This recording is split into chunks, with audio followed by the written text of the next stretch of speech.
CP কলকাতায় এবং commissioner তথা প্রশাসক কলকাতা কর্পোরেশন ছিলেন।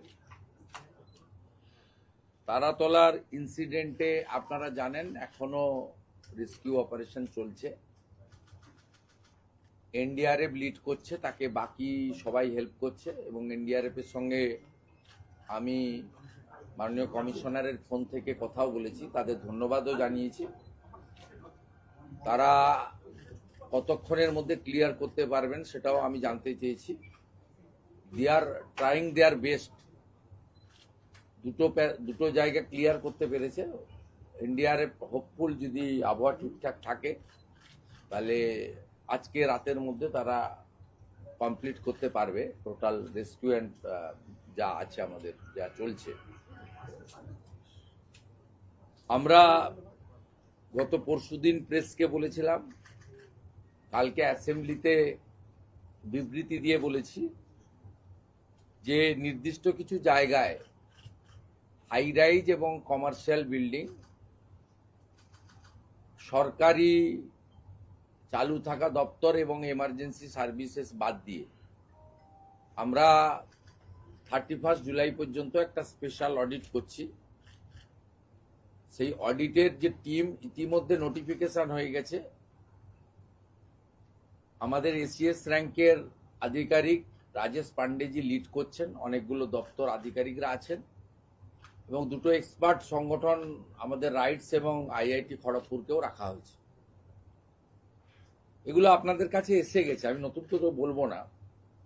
আমাদের যেটা আমি কয়েকটা বিন্দু আপনাদের বলে দিচ্ছি। এক হচ্ছে মানে আমরা যে আইডেন্টিফাইড এরিয়া করেছি initially, Kolkata Kolkata municipal corporation, Bidhannagar municipal কর্পোরেশনের রাজারহাট নিউ টাউন এলাকা, including new town Kolkata development authority NKDA, Pujali, Baruipur, Budge Budge, Maheshtala, Rajpur, Sonarpur. এর সাথে আজকে আমরা যুক্ত করেছি সাউথ দমদম, কামারহাটি এবং বরানগর।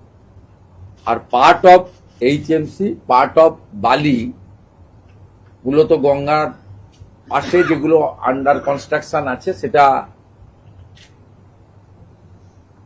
উমেশ রায়, ইউডিএমএ, এইচএমসি তারা কথা বলে আইডেন্টিফাই করবে ওয়ার্ডগুলো।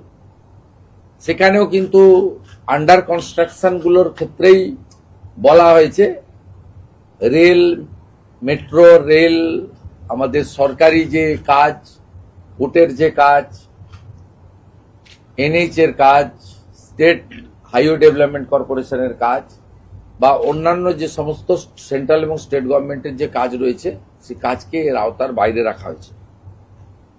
এখানে প্রশ্ন উঠতে পারে যে 31 জুলাই পর্যন্ত সব বন্ধ থাকবে না যখন যে এলাকা যে ওয়ার্ড তার প্ল্যান এবং ফিজিক্যাল স্ট্রাকচার স্পেশাল অডিট করার পরে ক্লিয়ারেন্স হয়ে যাবে তারা ছাড়পত্র পাবে। এখানে পরিষ্কার বলে রাখা দরকার, আমাদের যে টিম তৈরি হয়েছে তারা 2:30টার সময় আজকে বসছে। কেএমসি কলকাতা মিউনিসিপ্যাল কর্পোরেশনকে নোডাল করা হয়েছে। তারা অফিস, ইঞ্জিনিয়ার, সার্ভেয়ার, সয়েল টেস্টের এক্সপার্ট, পুলিশও লোক দিয়ে দিয়েছে, কলকাতা পুলিশ, যেখানে দরকার রাজ্য পুলিশ হেল্প করে দিবে। তারা যে যে ওয়ার্ড বা যে যে প্ল্যানগুলোকে 3 ধরনের কাজ হবে। একটা হচ্ছে রিজেকশন হতে পারে গ্রস ভায়োলেশন থাকলে, রেকটিফিকেশনের অ্যাডভাইস বা ডাইরেকশন দেওয়া হবে, রেকটিফাই যে করে নিবে নকশাতে, ডিজাইনে, কনস্ট্রাকশনে, প্রোটেকশনের জন্য। আর যারা ঠিকঠাক আছে, যেমন যেমন আসবে তেমন তেমন ক্লিয়ারেন্স তারা পেতে থাকবে। সবাইকে একসঙ্গে ওয়েট করার বিষয় নয়, সবকে আটকে রেখে নগরায়ন বা সবটা আটকানো আমাদের উদ্দেশ্য নয়। উদ্দেশ্য হচ্ছে গার্ডেন রিচ থেকে কসবা, তিলজলা হয়ে লাস্ট তারাতলা যে ইনসিডেন্ট গুলো 1 বছরের মধ্যে দেখলাম, এর একটা নিয়ন্ত্রণ, একটা শেষ, একটা জীবনের অনেক দাম রয়েছে। শুধু 31শে জুলাইয়ের মধ্যে এই বিষয়গুলোর সাথে সাথে আমরা এই কমিটিকে 90 দিনের আরেকটা কাজ দিয়েছি। ফায়ার এবং লাইটনিং অ্যারেস্টার তার একটা অডিট হাই রাইজ বিল্ডিং গুলোতে, কমার্শিয়াল বিল্ডিং গুলোতে, সেই কাজটাও তারা করবে। এটা খুব এসেন্সিয়াল, কারণ তিল জ্বলার ঘটনাটার সঙ্গে ফায়ারের অ্যারেঞ্জমেন্ট, ইকুইপমেন্টস এবং ফায়ার লাইসেন্সের কোশ্চেন রিলেটেড ছিল। আর গার্ডেন রিচ আর তারাতলার ক্ষেত্রে গার্ডেন রিচে তো প্ল্যানই ছিল না, আর এখানে ডিফেক্টিভ প্ল্যান ছিল, সুপারভিশন ছিল না। তার ফাইন্ডিংস কমিটিও বলবে। আমরা ইনিশিয়ালি যা পেয়েছি, উই আর নট ইঞ্জিনিয়ার, সেটা আপনাদের কাছে আমি বলে দিলাম। দুটো জিনিস ক্লিয়ার করে দিলাম। রেসিডেন্সিয়াল বিল্ডিং এর ক্ষেত্রে হাই রাইজ কাকে বলবে? G+5 clear. রেসিডেন্সিয়াল বিল্ডিং এর রিনোভেশন বা প্ল্যান নিয়ে এক্সটেনশন এখানে এটা থেকে পড়ছে না, এক্সাম থাকছে। রেসিডেন্সিয়াল বিল্ডিং এর এক্সামশন মানে রিনোভেশন, সংস্কার, অথবা ধরুন কেউ তার একটা পোর্শন বারান্দা ভেঙে গেছে, সিঁড়ি ড্যামেজ হয়েছে, বা নতুন কিচেন টয়লেট বানাতে চাইছেন, তার প্রেজেন্ট বিল্ডিং এর সঙ্গে এক্সটেনশন পারমিশন নিয়েছেন, যা নিতে হয় কর্পোরেশন থেকে, বা রিনোভেশনের অনেক ক্ষেত্রে পারমিশন লাগে না, নিজেরা করতে পারেন। এক্ষেত্রে কিন্তু এটার আওতার বাইরে থাকছে।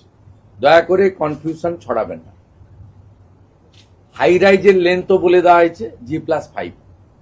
আজকে ইনক্লুড করা হয়েছে সাউথ দমদম, বরানগর, কমারহাটি, এটাও ক্লিয়ারলি আমরা আপনাদেরকে বলে দিলাম। আর হাওড়া, বালি পার্টলি ইনক্লুড করা হয়েছে, কিন্তু ওয়ার্ড আইডেন্টিফাইডটা আজকে হচ্ছে না, সোমবারের মধ্যে আমরা বলে দেব।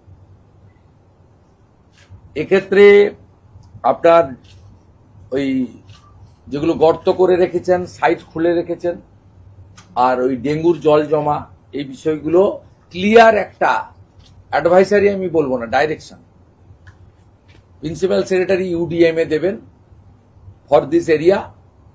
আর ওই পৈলান, আমতলা যে এলাকাটা আছে, বিষ্ণুপুর 1 আন্ডার সাউথ 24 পরগনা, ওখানে রেস্ট্রিকশন এবং গাইডলাইনটা সাউথ 24 এর DM দেবেন, যেহেতু ওটা রুরাল এলাকা।